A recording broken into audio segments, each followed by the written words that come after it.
Assalamualaikum warahmatullahi wabarakatuh. Kami dari kelompok 2. Pada kesempatan kali ini, kami akan mempresentasikan tentang pemenuhan kewajiban berpajak. Materi yang akan kami bahas adalah kewajiban wajib pajak, hak wajib pajak, dan contoh perhitungan pajak. Sebelumnya, saya akan memperkenalkan diri saya dan anggota grup 2. Halo, nama saya Anissa Saskinarita. Nama saya Fabia Syafani Salizara. Perkenalkan, nama saya Taufan Ramadan.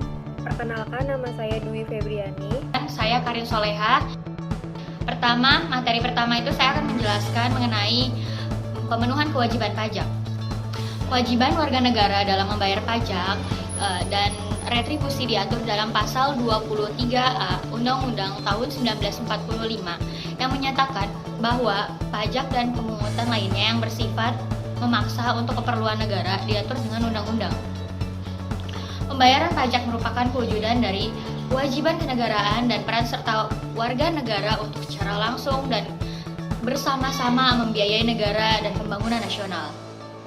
Perpajakan Indonesia secara umum menuntut sistem self-assessment yang memberikan kepercayaan dan tanggung jawab kewajiban perpajakannya. Wajib pajak untuk memenuhi kewajiban pajaknya dalam sistem tersebut, masyarakat wajib pajak diberi kepercayaan dan tanggung jawab untuk menghitung, memperhitungkan, membayar, melaporkan pajak sendiri yang menjadi tanggungannya. 2. Kewajiban wajib pajak. Yang pertama, melakukan pendaftaran nomor pokok wajib pajak atau disebut NPWP. Nomor pokok wajib pajak merupakan sebuah nomor yang diberikan kepada wajib pajak sebagai sarana dalam segala urusan administrasi perpajakan. Apa tujuan dari penggunaan NPWP? Dipergunakan sebagai tanda pengenal diri atau identitas wajib pajak dalam melaksanakan hak dan kewajiban perpajakan. Yang kedua, sistem pajak yang terutang.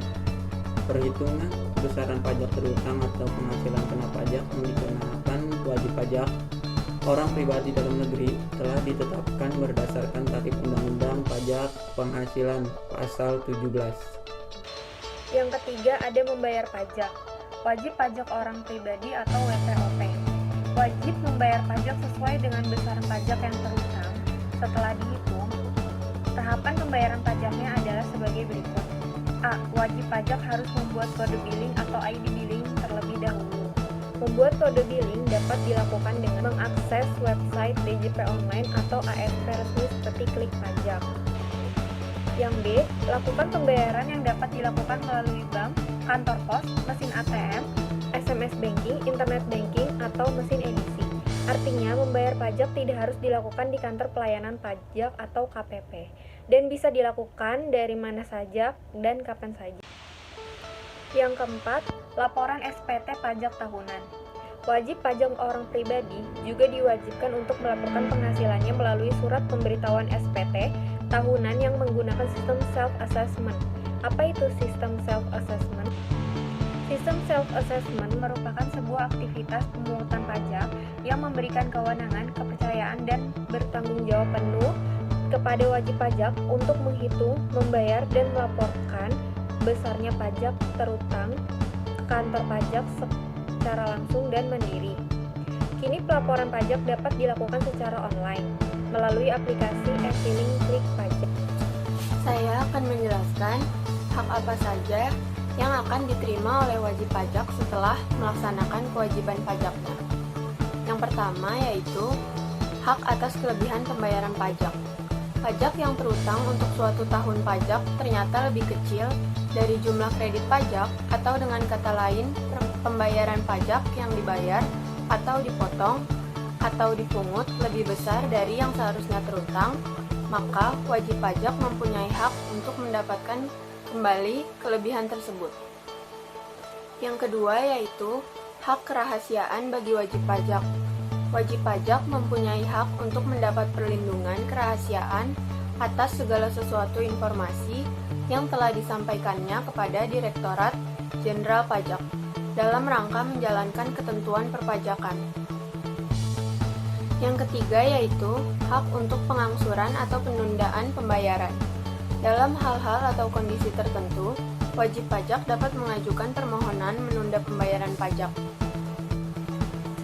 Yang keempat adalah hak untuk penundaan pelaporan SPT tahunan. Dengan alasan-alasan tertentu, wajib pajak dapat menyampaikan perpanjangan penyampaian SPT tahunan, baik PPh badan maupun PPh orang pribadi. Yang kelima adalah hak untuk pengurangan PPh pasal 25. Dengan alasan-alasan tertentu, wajib pajak dapat mengajukan pengurangan besarnya aturan PPh pasal 25. Hak untuk pengurangan pajak bumi dan bangunan. Wajib pajak orang pribadi atau badan karena kondisi tertentu objek pajak yang ada hubungannya dengan subjek pajak atau karena sebab-sebab tertentu lainnya, serta dalam hal objek pajak yang terkena bencana alam, dan juga bagi objek pajak, anggota veteran perjuangan kemerdekaan dan veteran pembela kemerdekaan dapat mengajukan permohonan pengurangan atas pajak terhutang. Ketujuh, hak untuk pembebasan pajak. Dengan alasan-alasan tertentu, wajib pajak dapat mengajukan permohonan pembebasan atas pemotong atau pungutan pajak penghasilan. Kedelapan, hak pengambilan pendahuluan kelebihan pembayaran pajak.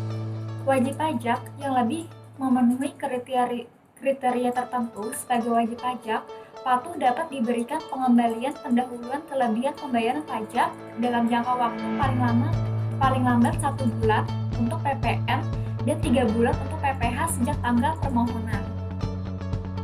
Kesembilan, hak untuk mendapatkan pajak ditanggung pemerintah. Dalam rangka melaksanakan proyek pemerintah yang dibiayai dengan hibah atau dana pinjaman luar negeri PPh yang terhutang atas penghasilan yang diterima oleh kontraktor, konsultan, dan supplier utama ditanggung oleh pemerintah. Yang ke-10, hak untuk mendapatkan insentif perpajakan. Sekarang, mari kita lihat contoh kasus perhitungan pajak penghasilan seperti berikut. Pak Nunu adalah seorang pekerja swasta dengan penghasilan bersih sebesar Rp280 juta dalam 1 tahun. Saat ini, Pak Nunu berstatus belum kawin dan tidak memiliki tanggungan. Berapakah pajak yang harus dibayarkan oleh Pak Nunu? Diketahui penghasilan Pak Nunu dalam setahun sebesar Rp280 juta. Pertama, kita akan menghitung penghasilan tidak kena pajak atau PTKP-nya. Tarif PTKP terbaru untuk perhitungan PPh pasal 21 berdasarkan PMK nomor 101/PMK.010/2016 adalah yang pertama Rp54 juta untuk diri wajib pajak orang pribadi. Yang kedua, Rp4.500.000 tambahan untuk wajib pajak yang kawin. Yang ketiga, Rp54 juta untuk istri yang penghasilannya digabung dengan penghasilan suami. Yang terakhir, Rp4.500.000 tambahan bagi setiap anggota keluarga sedarah dan keluarga semenda garis keturunan lurus dan anak angkat yang menjadi tanggungan sepenuhnya, paling banyak 3 orang untuk setiap keluarga. Karena Pak Nunu berstatus belum kawin dan tidak memiliki tanggungan, tarif pajak penghasilan tidak kena pajak sesuai dengan PMK nomor 101/PMK.010/2016 untuk orang pribadi yang belum kawin dan tidak memiliki tanggungan, maka PTKP-nya sebesar Rp54 juta. Setelah itu, kita harus menghitung penghasilan kena pajak atau sama dengan PKP. Dengan penghasilan Pak Nunu sebesar Rp280.000 dan PTKP-nya sebesar Rp54.000, maka penghasilan kena pajak PKP Pak Nur sebesar Rp226.000. Kemudian, setelah kita ketahui PKP-nya, kita akan menghitung pengenaan tarif pajak penghasilan yang berlaku. Berikut adalah tarif PPh pasal 21. Yang pertama, penghasilan sampai dengan 50 juta per tahun dikenakan tarif pajak sebesar 5%. Yang kedua, penghasilan 50 juta sampai dengan 250 juta per tahun dikenakan tarif pajak sebesar 15%. Yang ketiga, penghasilan 250 juta sampai dengan 500 juta per tahun dikenakan tarif pajak sebesar 25%. Yang keempat, penghasilan di atas 500 juta per tahun dikenakan tarif pajak sebesar 30%. Sesuai dengan tarif tersebut, maka kita dapat menghitung tarif progresif pajak dari PKP Padanu yang sebesar Rp226 juta sebagai berikut. Yang pertama, 50 juta dikali 5% dengan hasil 2,5 juta. Kedua, kita akan menghitung sisanya yaitu 176 juta dikali 15% dengan hasil 26.400.000. Jadi, jumlah pajak berhutang yang harus dibayarkan oleh Padanu sebesar 2.500.000 ditambah dengan 26.400.000, jadi totalnya tersebut adalah 28.900.000. Dalam pembayaran pajak terdapat kasus lebih bayar atau kurang bayar. Contohnya, jika Pak Nunu membayar pajak lebih besar dari 28.900.000, maka Pak Nunu lebih bayar dan Pak Nunu berhak mendapat pengembalian uang atau mengkreditkan uang tersebut untuk membayar pajak periode selanjutnya. Namun, Pak Nunu membayar pajak lebih dari Rp28.900.000, maka Pak Nunu